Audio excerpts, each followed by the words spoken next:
ఇంతవరకు ఏది స్థానిక ప్రభుత్వాలను నామమాత్రం చేశారు. నాకు హైదరాబాద్ మేయర్ని తీసుకోండి, ప్రెసిడెంట్ లేకపోతే ప్రైమ్ మినిస్టర్ వస్తే ఆ విచిత్రమైన నల్లకోటు వేసుకుని ఎయిర్పోర్ట్కి వెళ్ళటం తప్ప, ఉత్సవగ్రహంగా తప్ప ఏం పాత్ర లేదు.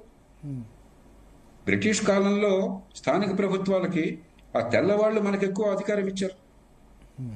ఆనాడు మరి రాజేంద్ర ప్రసాద్ కానీ, మన మొదటి రాష్ట్రపతి, తొలి ప్రధానమంత్రి జవహర్లాల్ నెహ్రూ కానీ, తొలి హోంమంత్రి సర్దార్ పటేల్ కానీ, మనకందరికి ఆరాధ్య దైవం సుభాష్ చంద్ర బోస్ కానీ, మన తెలుగునాట మొట్టమొదటి తెలుగు ముఖ్యమంత్రి ఆంధ్ర రాష్ట్రానికి అదొరకు మెడ్రాస్ ప్రెసిడెన్సీకి ప్రకాశం పంతులు కానీ, తొలి భారతీయ గవర్నర్ జనరల్ రాజాజీ కానీ, ప్రతి ఒక్కళ్ళు స్థానిక ప్రభుత్వాల్లో ఎదిగిన వాళ్ళు. అలాంటిది ఈవేళ అసలు స్థానిక ప్రభుత్వాలు నామమాత్రం తప్ప పనికి రాకుండా చేశారు. 28 మంది ముఖ్యమంత్రులు ఆ 15-20 ఏళ్ల కాలంలో 1960 నుంచి 1975 ప్రాంతానికి ఎమర్జెన్సీ తర్వాత చంపేశారు చాలా చోట్ల స్థానిక ప్రభుత్వాలు. ఆ 15 ఏళ్లలో 28 మంది ప్రభావితుల ముఖ్యమంత్రులు ఈ దేశంలో స్థానిక ప్రభుత్వాలను చూస్తే, ఇవాళ దేశం మొత్తంలో 30 ఏళ్లలో లింగులుమంటే ఒక్క ముఖ్యమంత్రి వచ్చారు, ఆ దేవేంద్ర ఫడ్నవీస్. ఎంకే స్టాలిన్ కూడా చెప్పుకోవచ్చు, కానీ ఆయన చెన్నై మేయర్ కావడం వల్ల ముఖ్యమంత్రి ఆడు ఎవరు అనుకోరు, ఆయన తండ్రి కొడుకుగా వచ్చారు కాబట్టి ఆయన. ఇదేం ప్రజాస్వామ్యం, ఇదేమి సాధికారత? ఉత్సవ విగ్రహాలుగా పదవులు పెడితే సాధికారత?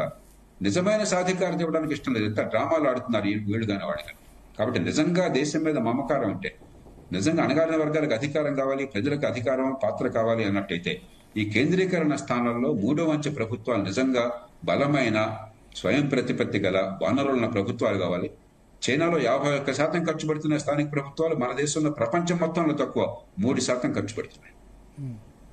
అది కూడా డైరెక్ట్ గా కేంద్ర ప్రభుత్వ నిధులే, ఫైనాన్స్ కమిషన్ డివల్యూషన్ తప్ప రాష్ట్ర ప్రభుత్వం అసలు విషయం మరుగున పెట్టి సాధికారత మాట్లాడుతున్నారు. దీనిలో సాధికారత లేదు, గోంగూర లేదు, మంచి అబద్ధాలు. నిజమైనటువంటి మనసు ఉన్నట్టయితే స్థానిక ప్రభుత్వాలకు మీరు కనీసం 25% నిధులు ఇవ్వండి, అధికారం ఇవ్వండి. తప్పులు చేస్తారన్న భయం ఉంటే ఖచ్చితంగా అక్కడ అవినీతి ఉంటుంది. మీ దగ్గర అవినీతి లేదా?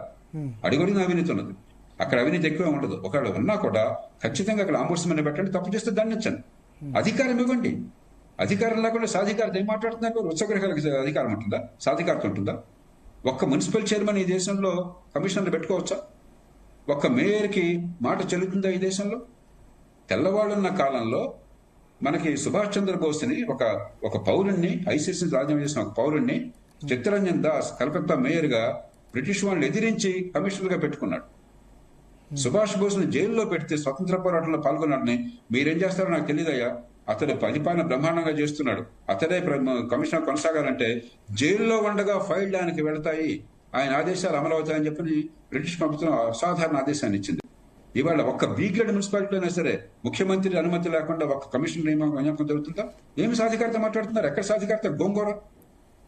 కాబట్టి ఇదంతా కూడా విచిత్రమైన వాదన, రాజకీయ వాదన, ఒకళ్ళొకటి దుమ్మేసుకోవడం తప్పితే మూడో అంచె ప్రభుత్వాన్ని బలోపేతం చేసి ప్రజల చేతుల్లో అధికారం ఇద్దామన్న కోరిక లేదు.